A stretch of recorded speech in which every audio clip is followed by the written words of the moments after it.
Today, I'm at the Child Rights Center of Akaki Tsereteli State University in Kutaisi. And the subject of today is the historical evolution of child rights. We read the Convention on the Rights of the Child, adopted on 20 November 1989, and we don't necessarily understand how much work and how much struggle it took to reach this level. In fact, in 1919, when the League of Nations established a committee for children, they called it the Children's Welfare Committee, because at that time, child rights as a term was not used. In 1919, in the UK, a lady called Eglantine Jebb started advocating for children's rights. And she was saying that children need to be protected, especially that women and children were the ones that were most affected by the harms of World War I. And Eglantine Jebb was able, by 1923, to gather support for a declaration on the rights of the child, which entailed of 5 items. And the same declaration was adopted in 1924 by the League of Nations. But declarations are always non-binding, and they only express a political willingness of the states to implement them. That's why the need for a convention, for a mandatory convention after ratification, was very much needed. After 1924, in 1946, the drafting of the Universal Declaration of Human Rights started. But 1946 to 1948 witnessed a lot of conflict between the Western Bloc and the Eastern Bloc. The Western Bloc considering that human rights should be civil and political rights, and the Eastern Bloc considering that human rights are economic, social, and cultural rights. And that led to the fact that instead of having a convention on human rights, we got a declaration on human rights, non-binding, and on 10 December 1948, member states of the United Nations voted by raising hands. Fortunately, later on, the Universal Declaration of Human Rights was considered as part of international customary law, and thus is considered right now as mandatory not only to states and governments, but to any group of people, to any population, everywhere. But for children, the Universal Declaration of Human Rights was not enough, although it covers all the rights of human beings, but there was still a need to have special documents for children.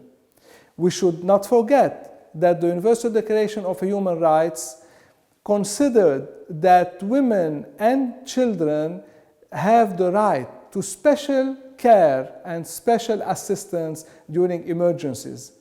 At the same time, the Universal Declaration of Human Rights recognized the right to social protection of children born out of wedlock. Having said this, there were many other rights for women and for children which needed to be further developed, and that's why we got in 1979 the CEDAW Convention, the Convention on the Elimination of All Forms of Discrimination against Women, and 10 years later, in 1989, we got the Convention on the Rights of the Child. Having said this, the efforts continued after 1945, starting from 1945, when the United Nations Organization was established, and in 1959, the UN General Assembly adopted a declaration on the rights of the child, another declaration, a second declaration after the 1924 one, and it contained 10 articles. And these articles, although they were focused on protection, but also they mentioned some developmental rights of children.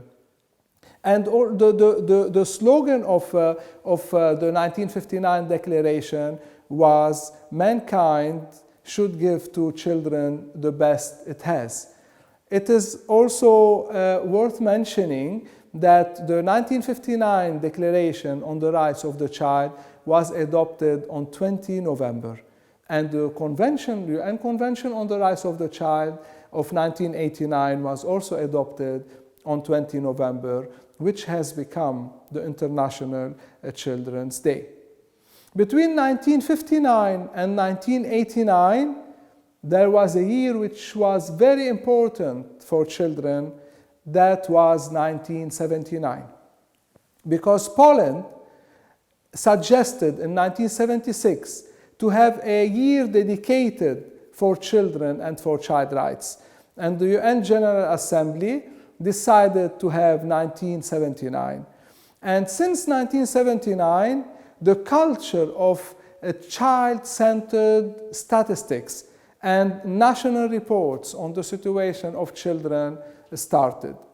But also 1979 was very important for children because the United Nations established a working group to draft the Convention on the Rights of the Child.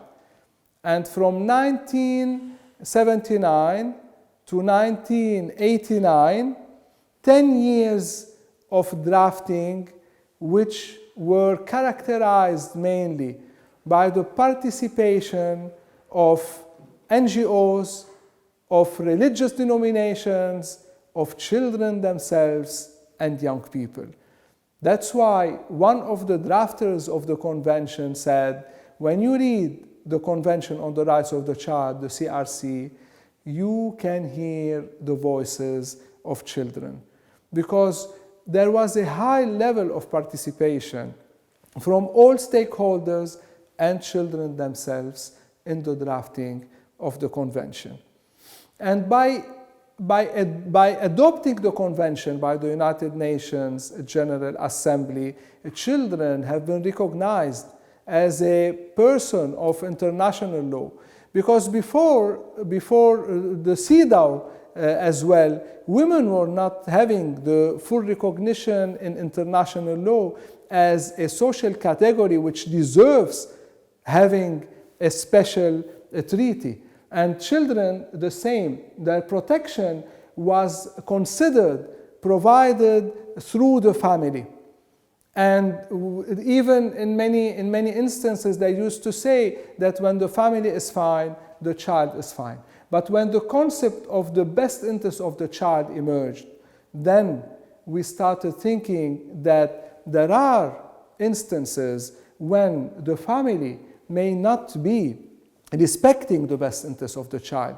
And that's why, in this case, there should be an intervention to fix the situation and to make sure that every child has all the rights and her or his best interest is respected. The main power of the Convention on the Rights of the Child is its philosophy revolving around achieving the best interest of the child. And the four general principles that were recognized by the UN Committee on the Rights of the Child in 1990, that time of 10 members, and then the number was increased to 18 members. So the four general principles are: 1, non-discrimination, which we can find in Article 2 of the Convention; the best interest of the child, which we can find in Article 3; the right to life, survival, and development, which we can find in Article 6; and the right to participation, which is in Article 12, and which is basically the respect for the views of the child in Article 12, and then the right to empowerment through respecting the right to freedom of thought in Article 13, freedom of conscience and religion in Article 14, freedom of assembly in Article 15, freedom and the right to privacy in Article 17, and the right to information in Article 17, which includes also the right of children to be protected from harmful information. So Articles 13 to Articles 13 to 17, combined with Article 12, deliver the right to participation. Because if participation is not combined with empowerment, then it will never be meaningful. And that's the huge difference between granting the rights and empowering the individual to be able to exercise the rights. And the sequence from Article 12 to Article 17 explains very well how children should be empowered, not only to have the right theoretically, but also to be able to exercise the right.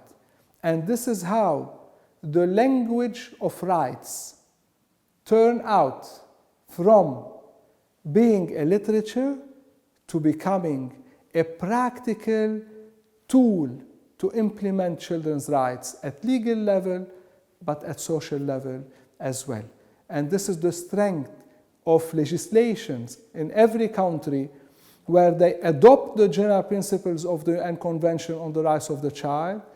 They also adopt and integrate all the provisions of the convention, and the judges start applying these rights practically in the courts to grant children their rights. Lawyers start defending children based on the Convention on the Rights of the Child.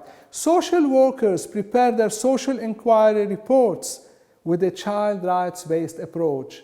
Teachers educate children with a child rights-based approach. They become child rights-based educators. And this is how the culture of child rights is promoted into society, and it leads to a sustainable development, because SDGs will never be implemented fully if we don't start investing properly in children's rights. And this is how democracies become stronger, and this is how children enjoy their rights, and they can all the time be sure that they have a legal system protecting them and effective tools, be able to use them anytime if the rights are violated and whenever the rights are violated.